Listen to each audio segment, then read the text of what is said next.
let me ask you tonight, do you think Donald Trump is a fascist? Yes, I do.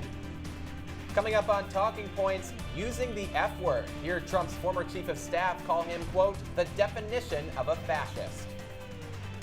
Plus, backlash after a comedian at a Trump rally called Puerto Rico a, quote, island of garbage. How the Trump campaign is responding. And we're taking a live look now at a Kamala Harris rally in Michigan. She's campaigning there with her running mate with just 8 more days until election 2024. Hold on to your ballots. Talking Points starts right now.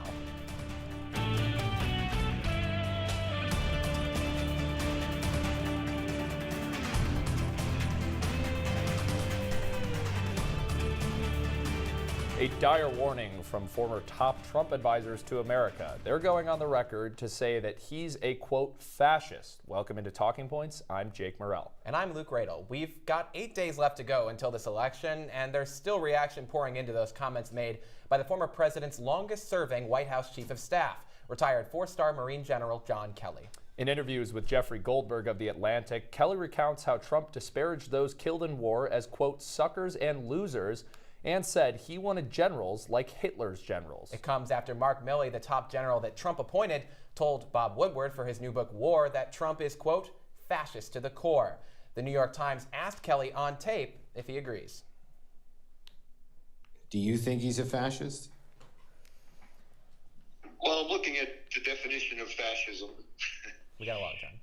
It's a far-right, authoritarian, ultranationalist political ideology and movement characterized by a dictatorial leader, centralized autocracy, militarism, forcible suppression of opposition, belief in a natural social hierarchy. So certainly, in my experience, those are the kind of things that he thinks would work better in terms of running America. The former president is in the far right area. He's certainly an authoritarian, admires people who are dictators. He has said that. So he certainly falls into the general definition of fascist, for sure. If he was left to his own devices, would he be a dictator if he didn't have people around him? Oh, I think I think he'd love to be. He commented more than once that, that Hitler did some good things too. And of course, if you know history, again, I think he's lacking in that. But if you know what Hitler was all about, it'd be pretty hard to make an argument that he did anything good. John Kelly joins a long list of former Trump officials and aides who are warning against his re-election. You could see just some of the names up on your screen. Mike Pence, his vice president, Mark Milley, the 2 top names, I think, up there. I remember when Mark Milley sat down and did that 60 Minutes interview and he came out so strongly against Trump. I think that caused a lot of concern for voters who are concerned about foreign policy and war. And if Trump would do something so radical in office as to leave NATO or any of these military organizations that the U.S.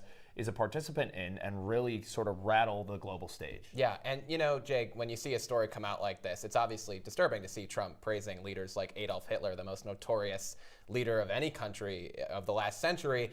But also, sometimes we have a parlance in politics, the October surprise, when a story drops super late that affects the campaign. It's hard to really call this a surprise, though. Donald Trump has been using fascist rhetoric on the campaign trail for several months now, saying that immigrants poison the blood of our country, that he wants to be a dictator on day one, that he wants to terminate the Constitution and have military tribunals for people that he disagrees with, calling them the enemy within. So it's really hard to call this anything surprising. It's not really surprising. And you could go back about a year and go back to his vermin comments, talking about people who are living in America and using Hitler's rhetoric and calling people vermin. And again, you say it's not surprising because of those things, but it's also not surprising, like you said, we saw up on that full screen that we had right there, so many of his former officials, including his vice president. Well, John Kelly was literally reading off the dictionary definition of fascism, which we have here, and it is easy to see how that definition lines up with Donald Trump. Like, you don't have to take a political science class to be able to see that some of these things, talking about a far-right dictatorial leader, Donald Trump has praised dictators over and over again between Xi Jinping and Vladimir Putin. And so it's really interesting to see the Harris team and Democrats doubling down on these fascism comments. And to talk more about that, let's bring in our panel, Ilana, Epstein, and Ronnie Parrillo. They'll be with us on election night, and they're here now to talk about what are the biggest stories that's coming out of this election cycle. Ronnie, what has been the campaign reaction to these revelations from John Kelly? Yeah, well, Luke, I mean, as you might expect, Donald Trump automatically rebuked this. He called John Kelly a total whack job on his Truth Social platform. The campaign also came out swinging against it, saying that John Kelly was just essentially a disgruntled employee. But I think the most powerful rebuke of that was J.D. Vance. Here's what he said on CNN's State of the Union with Jake Tapper. Take a listen. I actually think there's an interesting conversation here to have, Jake, which is why does John Kelly not support Donald Trump? It's about policy. It's actually not about personality. He says he agrees with Trump on most policy. No. He agrees with Trump on most policy. He disagrees with Trump on how Trump views his role and his and the fascism and the authoritarianism. I don't buy that, Jake. I don't buy that, because if you actually look at John Kelly, at folks like Liz Cheney, the fundamental disagreement they have with Donald Trump is, even though they say that they're conservative in the sense that they want America to get involved in a ton of ridiculous military conflicts. And obviously, right now, J.D. Vance, a staunch defender of his running mate. Obviously, we're in an election year. But also a statement put out by Senator Mitch McConnell, the Senate Minority Leader, and of course Speaker Mike Johnson, saying, quote, "The Vice President's words more closely resemble those of President Trump's second would-be assassin than her own earlier appeal to civility. Labeling a political opponent as fascist risks inviting yet another would-be assassin to try robbing voters of their choice before Election Day." So guys, it did not take long for Harris to jump on this train either. Yeah. She said she agreed that Trump was a fascist in a CNN town hall. Which, by the way, that statement from Mike Johnson and Mitch McConnell is ridiculous. Donald Trump has called Kamala Harris a fascist like 17 different times in the campaign trail. They never condemned it from him. Right, and interesting, so what I was going to say is now they're both throwing back this word at each other. You're putting each other on the same level as Adolf Hitler and Benito Mussolini. That carries some weight to it. Yeah. No matter who's doing it, that's still a pretty serious accusation. Absolutely. Guys. I think it does, Ronnie. And I think the other thing is the reason that this isn't as surprising as a lot of people would think if you went back to 2000 and told them this story is that we've seen Trump say so many of these things on the campaign trail. As we mentioned, all of these weird comments relating to like famous fascists and terrible figures throughout history, and it seems that every time it happens there's a backlash from politicians and people running against him, but there's never a huge backlash from voters, and it doesn't seem that he's held to the same standard. And I want to bring in our second panelist here, Ilana, Epstein. Do you think there's a double standard for Vice President Harris and what she says on the campaign trail versus what Trump does? Yeah, Jake, this is a super important question, and it's something that's been talked about all weekend long pretty much. There's been a lot of interviews about it. I first want to point out an interview that took place on Friday with Anderson Cooper and Charlamagne the God. In the interview, the two of them went back and forth for a while. It got pretty heated, and Charlamagne said, the networks talk about Trump being a threat to democracy, but don't necessarily do anything about it. And I actually looked at a lot of the comments that a lot of the viewers were saying on the video. They were saying things like, Charlamagne is right, networks are holding these candidates to a double standard, patiently waiting for someone to point it out. Someone also said it's one of the most honest conversations we've seen on CNN in a while. Charlamagne was spot on, et cetera, et cetera. Charlamagne will actually be on, or Kamala Harris, I should say, will be on The Breakfast Club tomorrow with Charlamagne tomorrow morning in person. That should be very interesting. Yeah. But I have to say, these viewers were not the only people to make comments like that. Michelle Obama did, as well as CNN's Van Jones. So take a look. Kamala Harris and Donald Trump are not taking the same exam. Yeah. And I think it bothers people. They're not taking the same exam. He gets to be lawless. She has to be flawless. I hope you'll forgive me if I'm a little frustrated that some of us are choosing to ignore Donald Trump's gross incompetence while asking Kamala to dazzle us at every turn.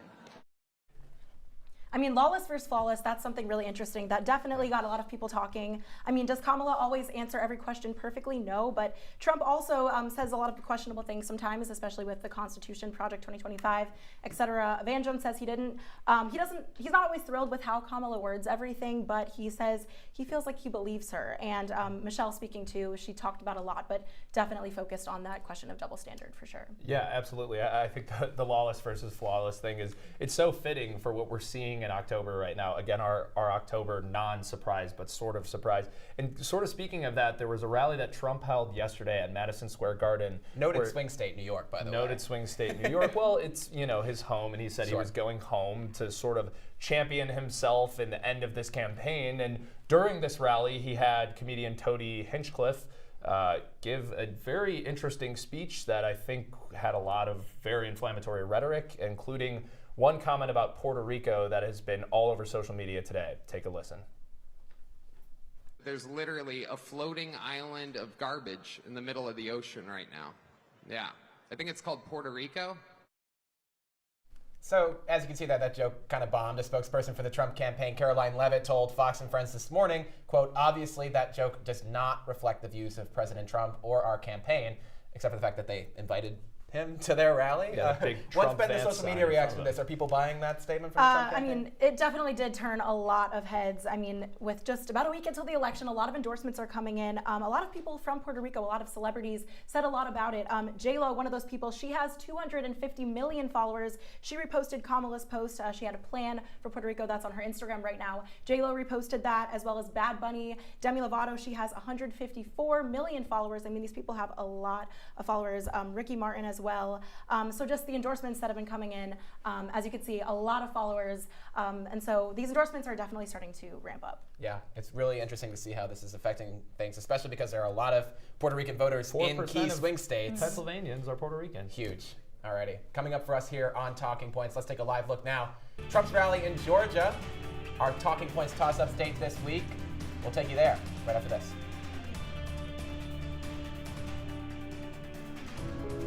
Taking care of a family member can lead to plenty of questions. Fortunately, there's a place to get the answers, for them and for you. Find articles, tips, and tools from experts and others who have been in your place. The Caregiving Resource Center at aarp.org/caregiving.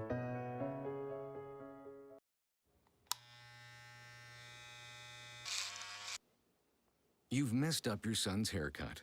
Mom? Do you A, try to fix it? Like it never happened. B, work with what you got? Or C, show solidarity? Thank you, baby. As a parent, there are no perfect answers. But you don't have to be perfect to be a perfect parent. Thousands of teens in foster care will love you just the same. Last week, Brandon met a girl on a dating app. One day after work, he finally found the courage to ask her out. No answer. He started to panic. Was he being too pushy? Maybe it was too... Hey, sorry I didn't respond. I was driving. I would love to go on a date. How does tonight sound? Brandon tried to play it cool, but inside he knew. A girl so smart, so responsible. She must be a keeper.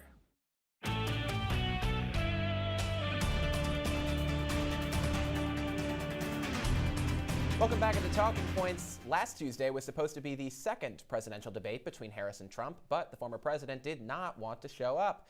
That didn't stop the vice president, though, from taking her message to voters in a CNN town hall. Our Peter Berry has the highlights. Hey, Peter.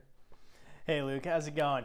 The town hall was held in the swing state of Pennsylvania, where the vice president took questions from undecided voters about her plans to solve the problems Americans face.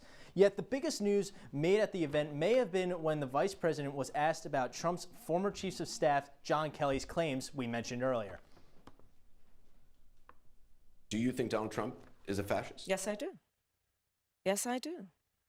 And I also believe that the people who know him best on this subject should be trusted. Again, look at their careers. These are not people, with the exception, I think, of only Mike Pence. These were not politicians. CNN's Anderson Cooper also pressed Harris on the bipartisan immigration bill pending in Congress. Harris has supported it even though the bill calls for spending $650 million on a border wall. Harris has opposed the construction of a border wall in the past. Is a border wall stupid? Well, let's talk about Donald Trump and that border wall. So remember, Donald Trump said Mexico would pay for it? Come on, they didn't. How much of that wall did he build? I think the last number I saw is about 2%. And then when it came time for him to do a photo op, you know where he did it? In the part of the wall that President Obama built.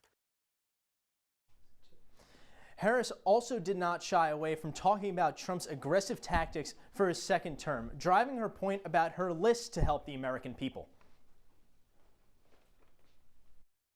And he's going to sit there unstable, unhinged, plotting his revenge, plotting his retribution, creating an enemies list. I'm going to tell you, my list will be a list of how I address and continue to address the issues that you all are raising this afternoon and evening. It will be a to-do list about how we can impact the American people.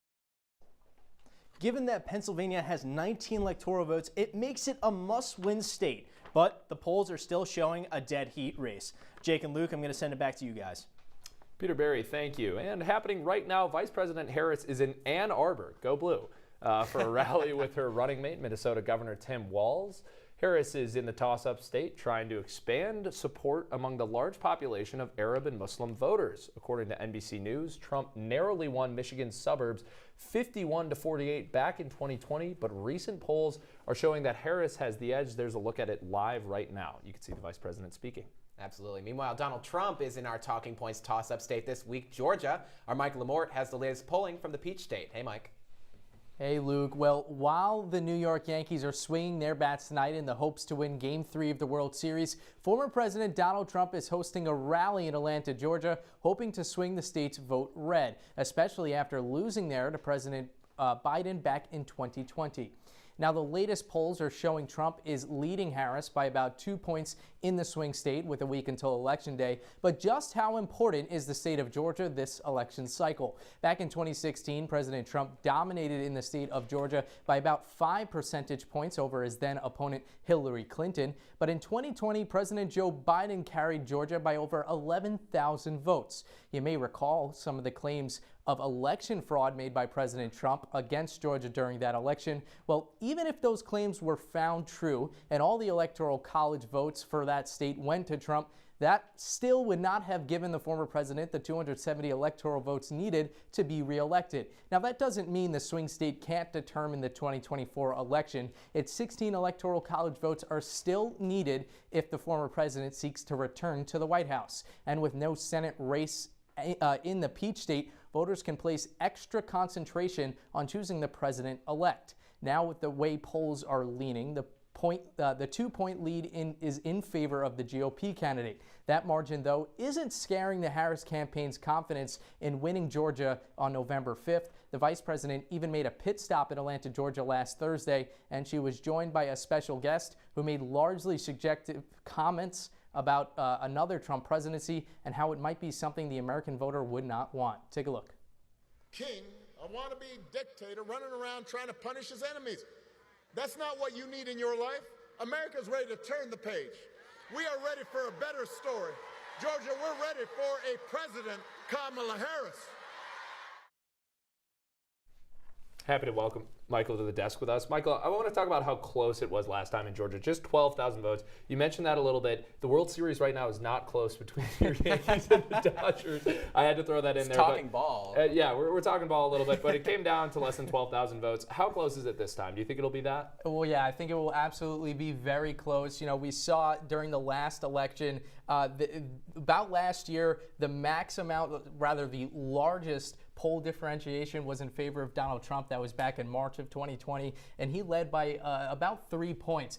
We have not seen a 3-point lead here in this poll now. We're only seeing that 2-point lead that Trump has, and that was as of today. So yeah, it's very tight. Now, you're going to be watching this race with us on election night, November 5th. We got the countdown clock going down there on your side of the desk. How long could it take for us to get a result? Will we have it by 1 in the morning when we all go home for the night? Listen, Georgia's a toss-up state. We're not going to see that. I can confidently say by 1 in the morning, we will not be able to call Georgia. Last election, it took 5 days just to get that count. Obviously, Trump making those election fraud claims. But I saw an analogy today. It's like Trump saying stop the vote in Georgia on election night has to do with you're looking at a candy jar full of jelly beans. You take one out and you say it's red on election night. You can't expect all those jelly beans to be red days after, and that's why I think it's going to take longer for that. Now you're making me hungry, Mike. Thanks so much. Appreciate you being here. Yeah, I really like that analogy. Well, thanks for joining us. Coming up on Talking Points, a Republican incumbent on the ropes in Nebraska.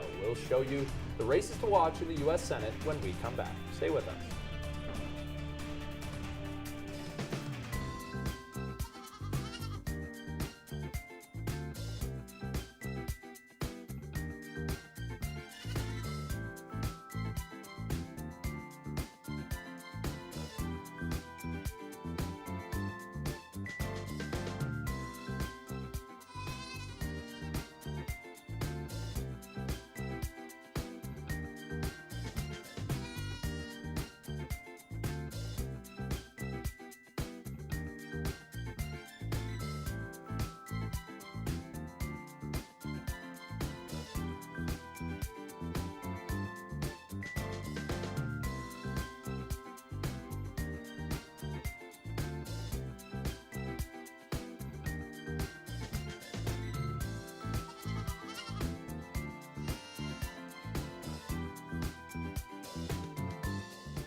back to Talking Points. Jake Morel alongside Luke Radel. Senate candidates are making their final push with just 8 days left until the election. And a former Republican governor of Maryland is making a usually safe blue seat pretty close. Our Teaghan Brostrom is here in her Talking Points debut. Teaghan, break it all down for us.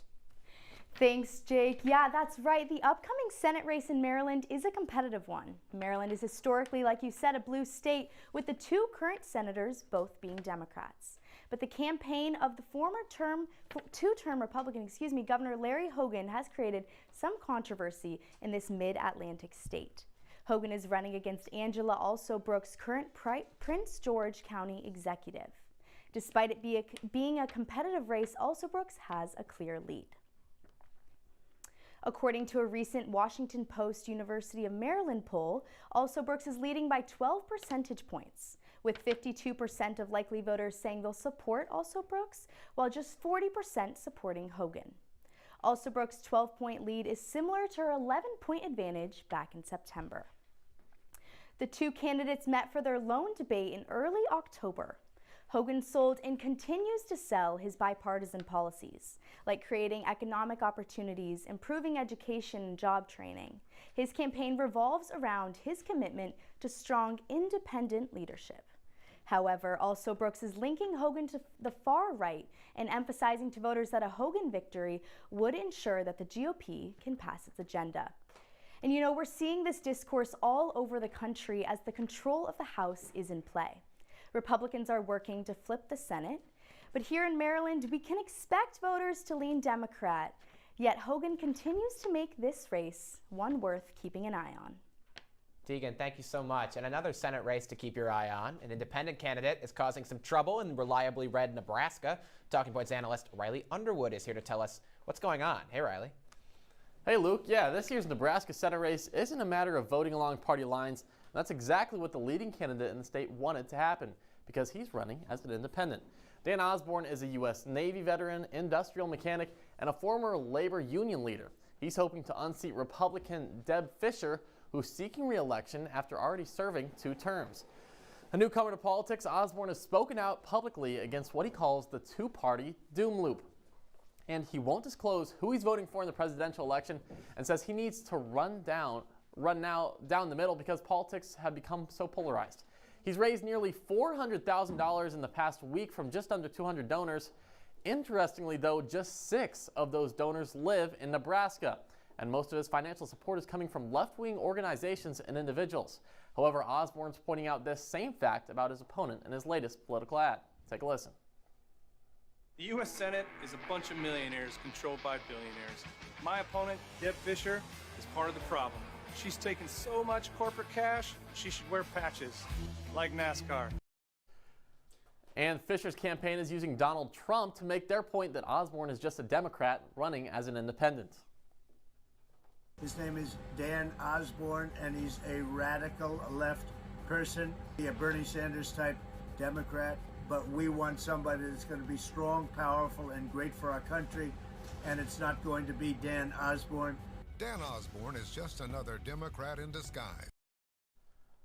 And in a New York Times and Siena poll that released today, Osborne has a slight 47-46 advantage against the incumbent Republican, which is similar to other polls in the same race.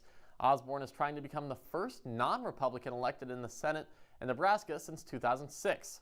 And looking to the national level, Democrats are defending 23 states in the Senate, combined to the Republicans' 11 this cycle. With razor-thin margins, an Osborne victory could deny Republicans the opportunity to claim a firm majority, depending on which party he chooses to caucus with. Riley, thank you so much. We're going to talk a little bit more about the Senate now with our election night anchor, Andrea-Rose Oates. Andy, thank you so much for being here. Just as Riley was saying, so right now, Democrats are keeping 28 seats in the Senate. They're not up for election. 38 are safe in the Republican column, which means Democrats have a lot more defense to do. What states are they playing defense in first and foremost? Right, Luke. Well, first, it's been a while since we've gotten an actual reliable poll from Ohio. The last New York Times and Siena College poll was taken shortly after the September presidential debate.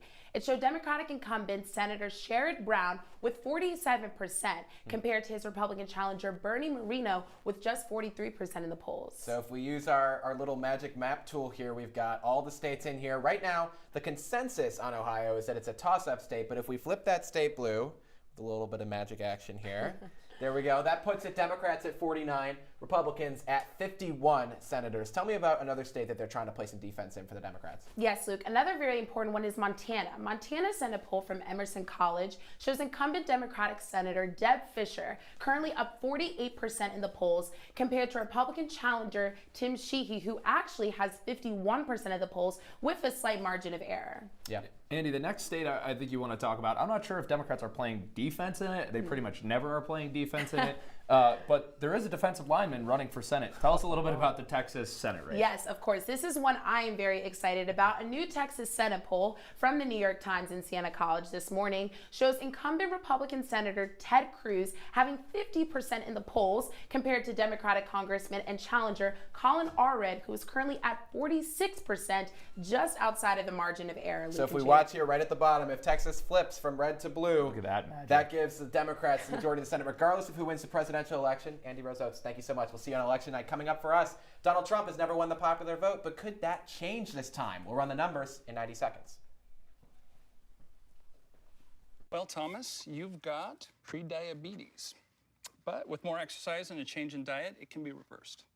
I've tried exercising. It just makes me hungry for bacon.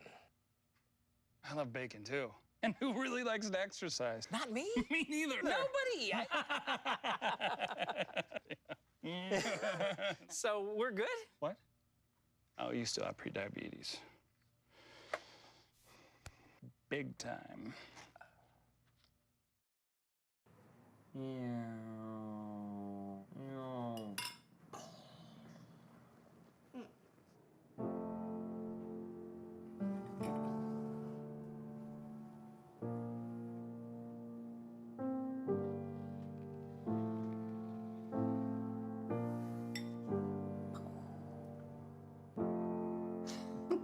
Visit aarp.org/caregiving for information on how to provide even better care for the person who wants to care of you.